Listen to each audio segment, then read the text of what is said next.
பரிசுத்த மார்க்கு எழுதின சுவிசேஷம் 9ஆம் அதிகாரம் 23வது வசனம். இயேசு அவனை நோக்கி, நீ விசுவாசிக்க கூடுமானால் ஆகும், விசுவாசிக்கிறவனுக்கு எல்லாம் கூடும் என்றார். இயேசு அவனை நோக்கி, நீ விசுவாசிக்க கூடுமானால் ஆகும், விசுவாசிக்கிறவனுக்கு எல்லாம் கூடும் என்று இயேசு சொன்னார். இங்கே இயேசுடைய ஊழிய பாதையில் நடந்த ஒரு அற்புதத்தை பார்க்கிறோம். ஒரு தகப்பன் அவனுடைய மகனை ஒரு அசுத்த ஆவி வாதித்து கொண்டிருந்தார். அவனை கொல்லும்படிக்கு அந்த ஆவி போராடி கொண்டிருந்தார். அந்த ஆவி அவன் மேலே இறங்கினால் அவனை நெருப்பிலே தள்ளிவிடும், நெருப்பிலே அவனை அழித்து கொன்றுவிட பிரயாசப்படும், அல்லது தண்ணீரிலே தள்ளி அமிழ்த்தி கொன்றுவிட போராடும். அது ஒரு மரண ஆவி. அந்த ஆவி அவனை வேதனைப்படுத்தி கொண்டிருந்தது. ஒரு மரண போராட்டம் தன் மகனுக்கு இருந்தபடியால் தகப்பனுக்குள்ளே ஒரு பெரிய துக்கம். இந்த இயேசுவை பற்றி கேள்விப்பட்டு இயேசுனுடைய சீஷர்களையும் ஆண்டவர் பயன்படுத்துகிறார் என்பதை அறிந்து கொண்டதினால சீஷரிடத்திலே கூட்டிக் கொண்டு வந்தார்கள். இயேசு மலையின் மீது ஜெபம் பண்ணுவதற்கு அவர் தனித்து போய்விட்டார், 3 சீஷரோடு கூட. இப்போ மற்ற சீஷர்கள்ட்ட அந்த மகனை அழைத்து கொண்டு வந்தபோது அவர்களால் அந்த ஆவியை துரத்த முடியவில்லை. அப்போ வேதபாரகர் அங்கே தர்க்கம் பண்ணினாங்க. அவங்கள்ட்ட தர்க்கம் பண்ணி பேசி கொண்டிருந்த போது இயேசு மலையிலிருந்து இறங்கி வந்தார். என்ன பண்ணுறீங்க, என்ன தர்க்கம் பண்ணுறீங்க, உங்களுக்கு என்ன பிரச்சனை என்று கேட்டபோது இந்த தகப்பன் இயேசுவனிடத்தில் விண்ணப்பம் பண்ணுகிறான். ஆண்டவரே, என்னுடைய மகனை இந்த மாதிரி ஒரு பொல்லாத ஆவி வேதனைப்படுத்துகிறது, அவனை கொல்லும்படி அந்த ஆவி போராடுகிறது. நான் உங்களை குறித்தும் சீஷர்களை குறித்து கேள்விப்பட்டேன், அதனால் என் மகனுக்கு ஒரு விடுதலை கிடைக்க வேண்டும் என்று நான் அழைத்து கொண்டு வந்தேன். உம்முடைய சீஷர்களால் இந்த ஆவியை துரைத்துவிட முடியவில்லை அப்படின்னு அவன் சொல்லுகிறான். இயேசு தன் சீஷர்களை கடிந்து கொள்ளுகிறார். நான் எந்த மட்டும் உங்களோடு இருப்பேன், அற்ப விசுவாசிகளே, இன்னும் எவ்வளவு காலம் நான் உங்களோடு கூட இருப்பேன்? அப்படி அவிசுவாசத்தை கடிந்து கொண்டு தகப்பனிடத்தில் பேசுகிறார். இது இவனுக்கு உண்டாக எவ்வளவு காலம் ஆயிற்று என்று கேட்கிறார். தகப்பன் வேதனையோடு சொல்கிறான், சிறு பிள்ளையா இருந்ததிலிருந்து இந்த பாதிப்பு அவனுக்கு இருக்கிறது, அவனை பாதுகாக்கிறதே எங்களுக்கு பெரிய வேலையாக இருக்கிறது என்று வேதனையோடு அந்த தகப்பன் சொல்லுகிறான். அப்போ ஒரு வேதனையோட பிசாசினால் பாதிக்கப்பட்டு ஒரு மரண கட்டுகளோடு இருக்க மகனோடு கூட ஒரு தகப்பன் இயேசுவனிடத்திலே வந்திருக்கிறான். என் மகனுக்கு ஒரு விடுதலை கிடைச்சிராதா, சுகம் கிடைத்து விடாதா, இந்த மரணக்கட்டு மாறிவிடாதா என்ற எண்ணத்தோடு வந்திருக்கிறான். சிறு வயது முதலே அந்த பாதிப்பு இருந்ததுனால தன் மகனுடைய சுகத்துக்காக பலவிதமான முயற்சிகளை அவன் செய்திருக்க கூடும். வைத்தியரிடத்தில் கொண்டு போயிருக்கக்கூடும், பிசாசை துரத்துறவங்கள்ட்ட கூட்டி கொண்டு போயிருக்கக்கூடும். எப்படியாவது என் மகனுக்கு விடுதலை கிடைத்து விடாதா என்று சிலர் சொல்லியிருப்பாங்க. இங்கே ஒரு மந்திரவாதி இருக்கிறான், அங்கே போனால் பையனுக்கு சுகமாயிரும், அங்கே போயிருப்பான், பணத்தை செலவு பண்ணி இருப்பான், ஆனால் விடுதலை கிடைக்கவில்லை. இங்கே ஒரு வைத்தியர் இருக்கிறாரு, அங்கே போனால் பையனுக்கு சுகமாயிரும் அப்படி சொன்ன உடனே அங்கே போயிருப்பார், பணம் செலவு பண்ணியிருப்பார், சுகம் கிடைக்கவில்லை. ஏமாற்றம், தோல்வி, போன இடத்துலெல்லாம் மகனுக்கு விடுதலை கிடைக்காத ஒரு பரிதாபமான ஒரு நிலைமை. அந்த சூழ்நிலையில தான் இயேசுவை பற்றி கேள்விப்பட்டு வருகிறார். இங்கே வந்தால் சீஷர்களைத்தான் பார்க்க முடிந்தது. சீஷர்களால் அந்த ஆவியை துரத்தி விட முடியவில்லை. இப்போ இயேசுவனிடத்தில் விண்ணப்பம் பண்ணுகிறான். தகப்பன் இயேசுவை பார்த்து விட்டான், அவனுக்கு ஒரு பெரிய சந்தோஷம். இயேசுவனிடத்தில் விண்ணப்பம் பண்ணுகிறான். ஆண்டவர் அந்த ஜெபத்தை கேட்டு ஒரு பதில் சொல்லுகிறார். அவன் ஜெபிக்கும் போது என்ன சொல்கிறான் பாருங்க, 22ஆம் வசனத்தில், இவனை கொல்லும்படிக்கு அது அநேக தரம் தீயிலும் தண்ணீரிலும் தள்ளிற்று. என் மகனை கொல்லும்படி அந்த அசுத்த ஆவி அவனை தீயிலும் தண்ணீரிலும் தள்ளிற்று. நீர் ஏதாகிலும் செய்யக்கூடுமானால் எங்கள் மேல் மனதிறங்கி எங்களுக்கு உதவி செய்ய வேண்டும் என்று அவன் கேட்டுக்கொண்டான். இயேசுவனிடத்தில் வந்து ஒரு ஜெபம் பண்ணுகிறான். என் மகன் இப்படி பாதிக்கப்பட்டிருக்கிறான், அதனால் என் குடும்பமே பாதிக்கப்பட்ட நிலைமையில் இருக்கிறோம். நீர் ஏதாவது செய்ய முடிஞ்சா எங்கள் மேலே இறக்கப்பட்டு எங்கள் மகனுக்கு ஏதாவது செய்யுங்க அப்படின்னு அவன் கேட்கிறான். அப்போதான் இயேசு ஒரு வார்த்தை சொல்லுகிறார். இயேசு அவனை நோக்கி, நீ விசுவாசிக்க கூடுமானால் ஆகும், விசுவாசிக்கிறவனுக்கு எல்லாம் கூடும் என்று ஆண்டவர் சொல்லுகிறார். If you believe you can see the deliverance, the miracle. If you believe, nothing is impossible to him who believes. விசுவாசிக்கிறவனுக்கு எல்லாமே கூடும் என்பதாக இயேசு ஒரு அற்புதமான வார்த்தையை சொல்லுகிறார். நீ விசுவாசிக்க கூடுமானால் ஆகும், விசுவாசிக்கிறவனுக்கு எல்லாம் கூடும். All things are possible unto him who believes. ஒரு விசுவாசிக்கிறவன், இயேசுவின் மேலே விசுவாசம் வைக்கிறவனுக்கு எல்லாமே கூடும் என்பதான இயேசு ஒரு அற்புதமான வார்த்தை சொல்லுகிறார். இன்றைக்கு உங்களை பார்த்து ஆண்டவர் சொல்கிறார், என் மகனே, என் மகளே, என்னை தேடி வந்திருக்கிற, உன் விண்ணப்பத்தை கொண்டு வந்திருக்கிற, உன் சுகத்துக்காக, விடுதலைக்காக, ஒரு ஆசீர்வாதத்துக்காக, எனக்கு ஒரு நன்மை கிடைச்சிராதா, ஒரு விடுதலை கிடைச்சிராதான்னு என்னை தேடி நீ வந்திருக்கிற, நோயினால் கஷ்டப்படுகிற, பிசாசின் போராட்டத்தில் கஷ்டப்படுகிற, ஆசீர்வாதமே இல்லையே, ஒரு நன்மை நடக்காதான்னு ஏக்கத்தோடு வந்திருக்கிற, நான் உன்னை கவனிக்கிறேன். இப்போது ஆண்டவர் உங்களை பார்த்து சொல்கிறார், நீ என்னை தேடி வந்திருக்கிற, நான் உனக்கு ஒன்று சொல்கிறேன், மகனே, மகளே, நீ விசுவாசிக்க கூடுமானால் என்னால் உனக்கு அற்புதம் செய்ய முடியும்.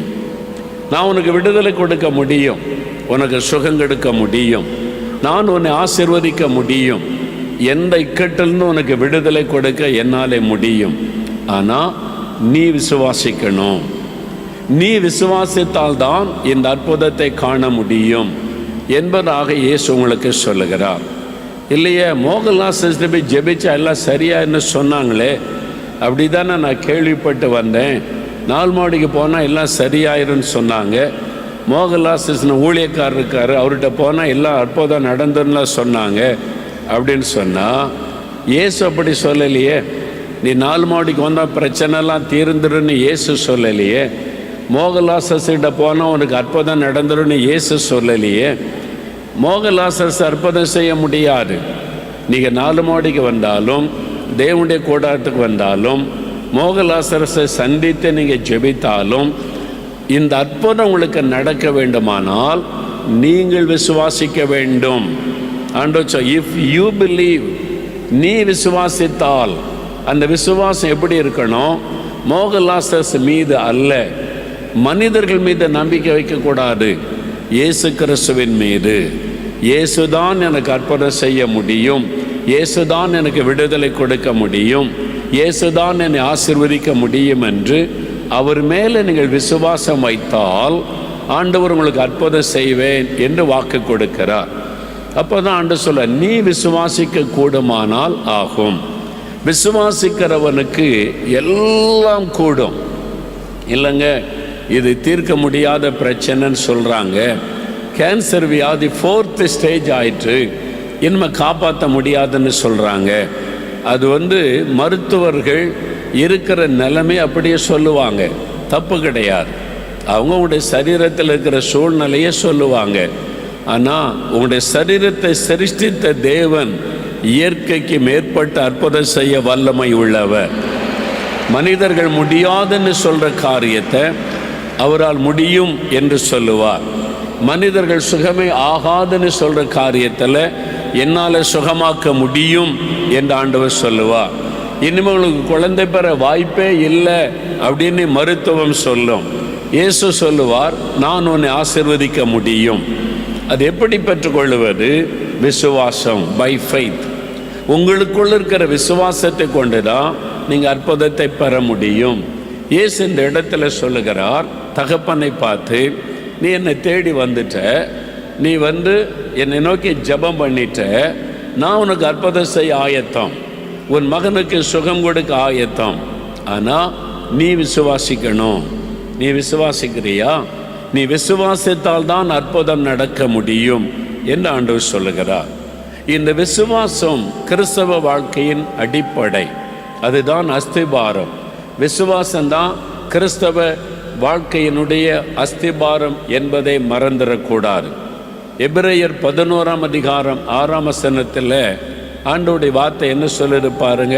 எபிரேயர் 11:6. விசுவாசம் இல்லாமல் தேவனுக்கு பிரியமாயிருப்பது கூடாத காரியம்.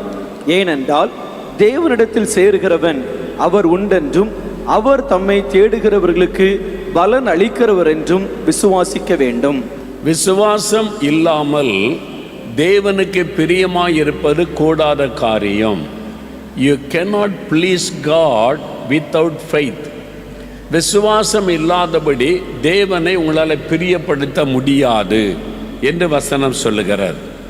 அப்போ தேவனை சந்தோஷப்படுத்தி பிரியப்படுத்துகிற விஷயம் நாம் அவர் மேலே வைக்கிற விசுவாசம். தேவனிடத்தில் சேருகிறவர்கள் அவர் உண்டு என்று விசுவாசிக்கணும். எனக்கு கடவுள் நம்பிக்கைலாம் இல்லைங்க, தெய்வ நம்பிக்கைலாம் கிடையாது, சரி ஜெபம் பண்ணி பார்ப்போமே அப்படின்னா ஒன்றும் நடக்காது. முதல்ல அவரை விசுவாசிக்கணும். இந்த இடத்தில் இயேசு உலாவுகிறார் என்பதை நீங்கள் விசுவாசிக்க வேண்டும். எப்படி சொல்கிறீங்கய்யா இயேசு அங்கே இருக்கிறார் என்று? வசனம் சொல்லுகிறார்.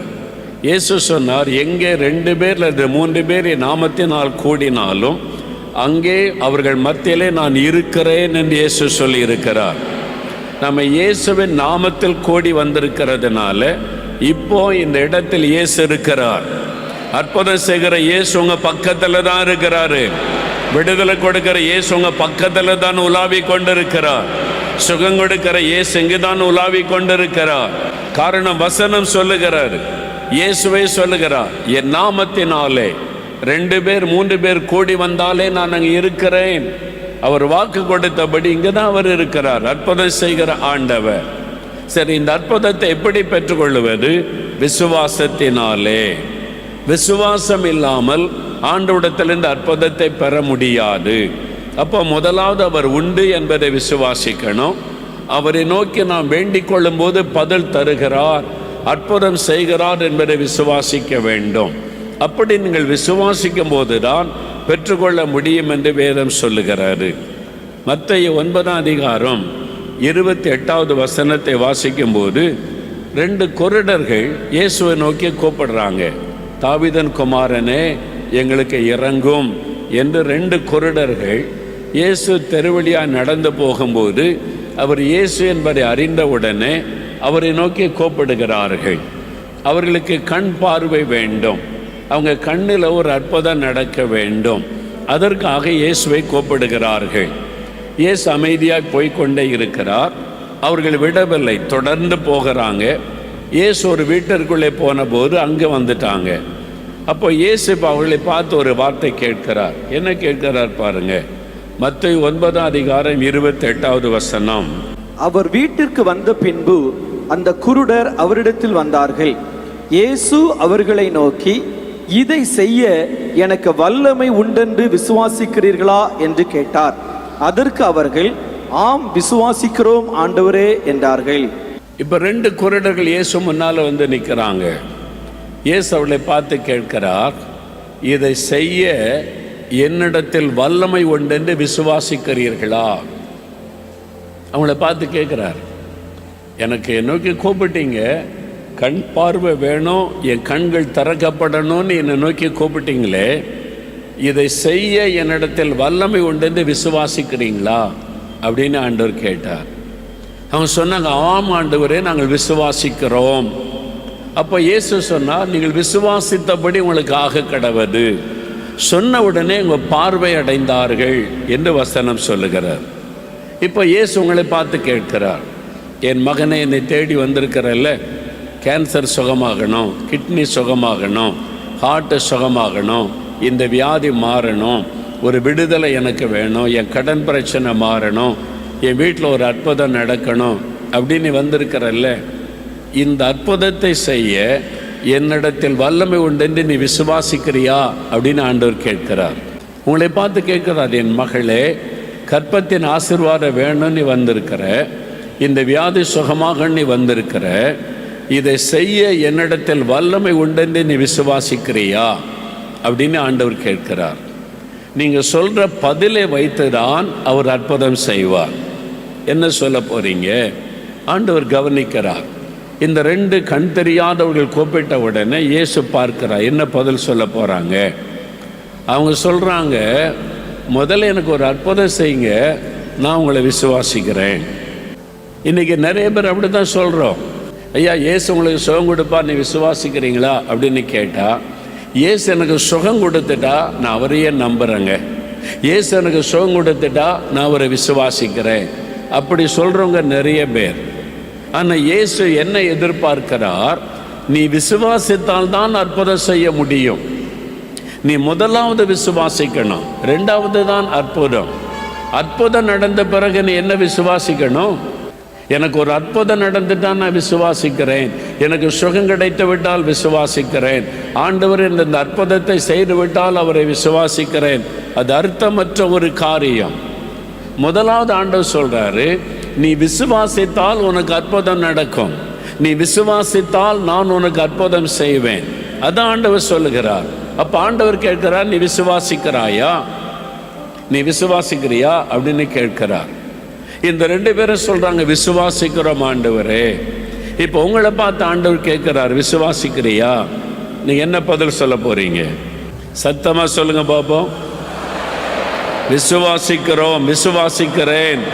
அல்லேலூயா. உங்க பதிலை வைத்துதான் இயேசு உங்களுக்கு அற்புதம் செய்வார். நான் விசுவாசிக்கிறேன் ஆண்டவரே, எனக்கு இதை நீ செய்வீர், அப்படி சொல்லும் பொழுது ஆண்டவர் உங்களுக்கு அற்புதம் செய்வார்.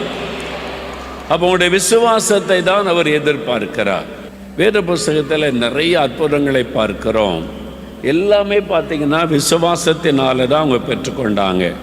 லூக்கா 7ஆம் அதிகாரம் 37 முதல் 50 வரை வாசிக்கும்போது ஒரு சம்பவம் எழுதப்பட்டிருக்கிறார். இயேசு ஒரு வீட்டிலே விருந்துக்காக அமர்ந்திருக்கும் போது ஒரு பெண் வருகிறாள். அவளுக்கு பிரச்சனை பாவம். பாவம்தான் அவளுடைய பிரச்சனை. பாவத்தினால சமாதானத்தை இழந்து விட்டாள், நிம்மதியை இழந்து விட்டாள், பரிசுத்தத்தை இழந்து விட்டாள். இப்போ பாவம் மன்னிக்கப்படணும், பாவத்திலிருந்து விடுதலை வேண்டும். அதனால் இயேசுவிடத்தில் வந்து கண்ணீர் விட்டு அழுகிறாள், அவருடைய பாதத்தில் விழுந்து அழுகிறாள். இயேசு என்ன சொல்றார் பாருங்க, லூக்கா 7ஆம் அதிகாரம் 50வது வசனம் வாசிக்க கேட்போம். அவர் ஸ்திரீயை நோக்கி, உன் விசுவாசம் உன்னை ரட்சித்தது, சமாதானத்தோட போ என்றார். இயேசு அவளை பார்த்து என்ன சொல்லுகிறார்? மகளே, உன் விசுவாசம் உன்னை ரட்சித்தது, உன் விசுவாசம் உனக்கு இந்த பாவத்திலிருந்து ரட்சிப்பை கொடுத்து விட்டது. இயேசு கிறிஸ்து அவளுக்கு எப்படி இந்த ரட்சிப்பை கொடுக்கிறார், எப்படி பாவ மன்னிப்பை கொடுக்கிறார், எப்படி பாவத்திலிருந்து விடுதலை கொடுக்கிறார்? விசுவாசத்தை வைத்து. கிருபையினாலே விசுவாசத்தை கொண்டு ரட்சிக்கப்பட்டீர்கள். அப்போ விசுவாசத்தினாலே தான் பாவ மன்னிப்பை பெற்றுக்கொள்ள முடியும், விசுவாசத்தினாலே தான் பாவத்திலிருந்து விடுதலை பெற்றுக்கொள்ள முடியும். 40 வருஷமா குடிகாரனா இருக்கிறேன், எனக்கு விடுதலை கிடைக்குமா, மன்னிப்பு கிடைக்குமா? நீ விசுவாசித்தால் இயேசு கிறிஸ்து உங்களை மன்னித்து விடுதலை கொடுப்பார். உங்க விசுவாசத்தை தான் அவர் எதிர்பார்க்கிறார். இந்த பெண் பல வருஷமாய் பாவத்தில் இருந்தவள், என் பாவம் மன்னிக்கப்படணும், பாவத்தில் விடுதலை வேண்டும், இயேசுவின் பாதத்தில் விழுந்து கண்ணீர் வடிக்கிறாள். அவருடைய விசுவாசத்தை தான் ஆண்டவர் பார்க்கிறார். உன் விசுவாசம் உன்னை ரட்சித்தது, சமாதானத்தோட போ, உன் பாவம் மன்னிக்கப்பட்டது என்று இயேசு அனுப்புகிறார். அப்ப விசுவாசத்தினாலே தான் பாவ மன்னிப்பை பெற்றுக்கொள்ள முடியும், பாவத்திலிருந்து விடுதலையை பெற்றுக்கொள்ள முடியும். என் பாவத்தையும் இயேசு மன்னிப்பார், என் பாவத்திலிருந்தும் இயேசு விடுதலை தருவார் என்று விசுவாசித்தால் இன்றைக்கு விடுதலை, பாவ மன்னிப்பை பெற்றுக்கொள்ள முடியும். உங்களுடைய விசுவாசம், உங்க விசுவாசத்தை தேவன் எதிர்பார்க்கிறார். நீ விசுவாசிக்க கூடுமானால் ஆகும். பார்த்தீங்களா, இந்த பெண்ணுக்கு விசுவாசத்தினால் ஒரு பெரிய ஆசீர்வாதம் கிடைக்கிறார். பிரியமானவர்களே, ஆண்டவர் உங்களோடு பேசி இருக்கிறார். உங்களுக்கான தெய்வ செய்தி உங்களுக்கு அறிவிக்கப்பட்டது. பிரச்சனை, போராட்டம், தேவை, நெருக்கத்தில் என்ன செய்யறதுன்னு கலங்குனீங்க, விசுவாசிங்க அப்படின்னு ஆண்டவர் பேசி இருக்கிறார். நீங்கள் விசுவாசித்தா அற்புதத்தை பெற்றுக்கொள்ள முடியும், சுகத்தை பெற முடியும், விடுதலை பெற முடியும், ஆசீர்வாதத்தை பெற முடியும். இயேசுவின் மேல் வைக்கிற விசுவாசம். விசுவாசிக்கிறீங்களா? விசுவாசத்தோடு இப்போ ஜெபிக்கலாமா? நான் விசுவாசிக்கிறேன், உங்களோடு கூட சேர்ந்து உங்களுக்கு இன்றைக்கு அற்புதம் நடக்கும். அப்போ விசுவாசத்தோடு ஜெபிக்கும் போது இப்போவே இயேசு உங்களை தொடுவதை உணர முடியும். சுகமாவீங்க, விடுதலையாவீங்க. நீங்கள் கேட்டுக்கொள்ளுகிற காரியத்தில் அற்புதம் நடக்கும். என் கூட சேர்ந்து விசுவாசத்தை ஜெபிக்கிறீங்களா? நம்ம ஜெபிக்கலாமா? ஜெபிக்கலாம். தகப்பனே, நாங்கள் உம்மை விசுவாசிக்கிறோம், உம்முடைய வல்லமை விசுவாசிக்கிறோம், உம்முடைய அன்பை விசுவாசிக்கிறோம், நீர் அற்புதங்களின் தேவன் என்பதை விசுவாசிக்கிறோம். எங்கள் ஜெபத்தை கேட்கிறீர், பதில் தருகிறவர் என்பதை விசுவாசிக்கிறோம். இதோ இந்த பிள்ளைகளோடு இணைந்து நான் அவர்களுடைய அற்புதத்திற்காக ஜெபிக்கிறேன். வியாதிப்பட்ட பிள்ளைகள், எனக்கு சுகம் வேண்டும், எனக்கு ஒரு விடுதலை வேண்டும் என்று ஜெபிக்கிறாங்களப்பா. விசுவாசமுள்ள ஜெபம் பிணியாளியை ரட்சிக்கும், சுகமாக்கும் என்ற வார்த்தை விசுவாசித்து நான் ஜெபிக்கிறேன். இயேசு கிறிஸ்துவின் வல்லமையுள்ள நாமத்தில் சகல நோய்களும் விலகுவதாக. இந்த நோயின் வல்லமைகள் இயேசுவின் நாமத்தில் அழிக்கப்பட்டு போவதாக. அந்த பிசாசின் கட்டுகள் இயேசுவின் நாமத்தில் விலகி போவதாக. இந்த நிமிஷம் அற்புதமான சுகம் இந்த பிள்ளைகளுக்கு உண்டாகட்டும். அவருடைய சரீரங்களில் சுகமளிக்கிறமுடைய வல்லமை இறங்கட்டும். நசரேயனாகிய இயேசுவின் நாமத்தில் அவருடைய தேவைகள் சந்திக்கப்படட்டும், அவருடைய குறைவுகள் நிறைவாக்கப்படட்டும், அவளுக்கு வழிகள் திறக்கப்படட்டும். எந்த காரியத்தில் அற்புதம் வேண்டுமென்று இந்த பிள்ளைகள் ஜெபிக்கிறார்களோ, இன்றைக்கு இப்பொழுது ஒரு அற்புதம் நடப்பதாக. இயேசு கிறிஸ்துவின் நாமத்தில் ஒரு அற்புத மாற்றம் உண்டாவதாக. இவர்கள் பயப்படுகிற காரியங்கள் மாறட்டும், வழிகள் திறக்கப்படட்டும். ஒரு அற்புத மாற்றத்தை இன்றைக்கே காண செய்யும். நாங்கள் விசுவாசிக்கிறோம். உம்முடைய பிள்ளைகளோடு இணைந்து நானும் விசுவாசிக்கிறேன். எங்களுடைய விசுவாசத்தை நாங்கள் அறிக்கையிடுகிறோம். இயேசுவின் நாமத்தில் விசுவாசத்தோடு ஜெபித்து அற்புதங்களை பெற்றுக்கொள்கிறோம். இயேசுவின் நாமத்தில் ஜெபிக்கிறோம் பிதாவே. ஆமேன், ஆமேன்.